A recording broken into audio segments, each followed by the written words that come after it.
Plus de 3,5 millions d'Ivoiriens de plus de 16 ans circulent actuellement dans le pays sans carte nationale d'identité et même sans acte de naissance. Parmi ces Ivoiriens inconnus des registres officiels, de nouveaux majeurs, des personnes non déclarées à la naissance ou celles ayant perdu leurs documents lors des récentes crises. Contrairement aux précédentes audiences foraines organisées en Côte d'Ivoire, l'opération 2015 aura permis de délivrer des jugements supplétifs transcrits dans les registres d'état civil pour la délivrance de certificats de nationalité et à terme de carte nationale d'identité. Pour cet avant-dernier jour, près de 1000 pétitionnaires attendent depuis 8 h du matin l'audience foraine qui se tient dans cette sous-préfecture de l'Ataa à Korogo. Pour une audience foraine, une équipe composée d'un juge, d'un greffe, d'un magistrat, d'un médecin, d'un interprète, de rédacteurs et d'agents d'état civil se déplace dans une localité. Ils assistent les pétitionnaires des cas 4 dans le processus d'obtention d'un jugement supplétif et cela gratuitement. Avant les audiences foraines, les pétitionnaires sont reçus et classés dans les guichets installés dans les mairies et sous-préfectures du territoire. Seules les personnes du CAC 4, n'ayant jamais été déclarées à l'état civil, sont concernées par les audiences foraines. Elle a quel âge? 12 ans.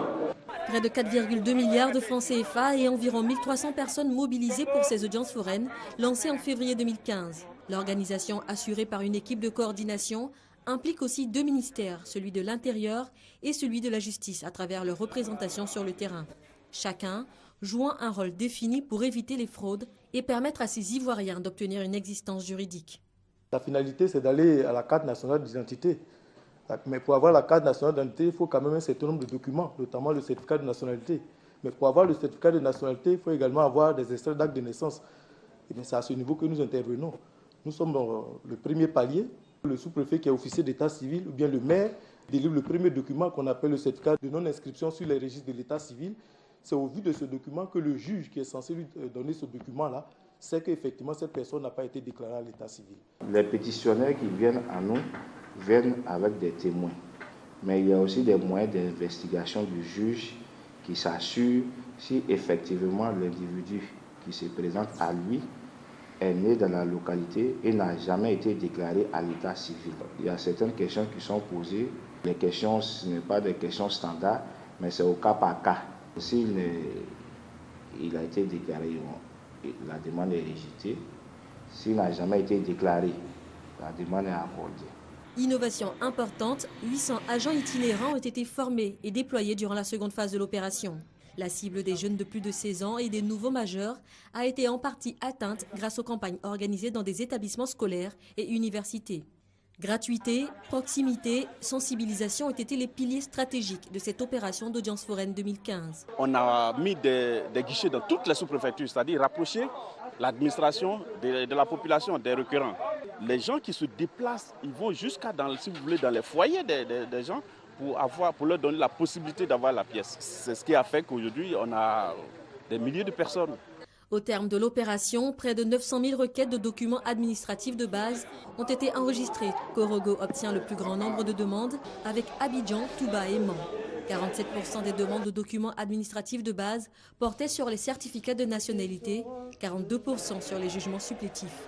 Les 436 guichets répartis sur l'ensemble du territoire ont permis d'enregistrer en moyenne 17 000 pétitionnaires par jour. Mais l'objectif visé par cette audience foraine précise, en raison des délais impartis, c'est autour de 1 500 000 personnes qu'on était capable de prendre en compte au cours de ces 3 mois d'opération. Après l'étape terrain vient celle du traitement des demandes qui devrait s'achever fin mai. Environ 900 000 cartes d'identité devraient être distribuées en fin de traitement par l'intermédiaire de l'Office national d'identification. Et près de 400 000 personnes non déclarées à la naissance auront enfin un acte d'état civil.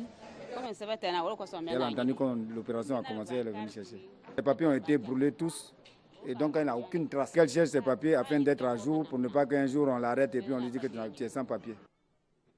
La pratique des audiences foraines est autorisée par la loi afin d'inscrire dans les registres officiels des personnes sans documents de base lorsque leur nombre est jugé trop élevé.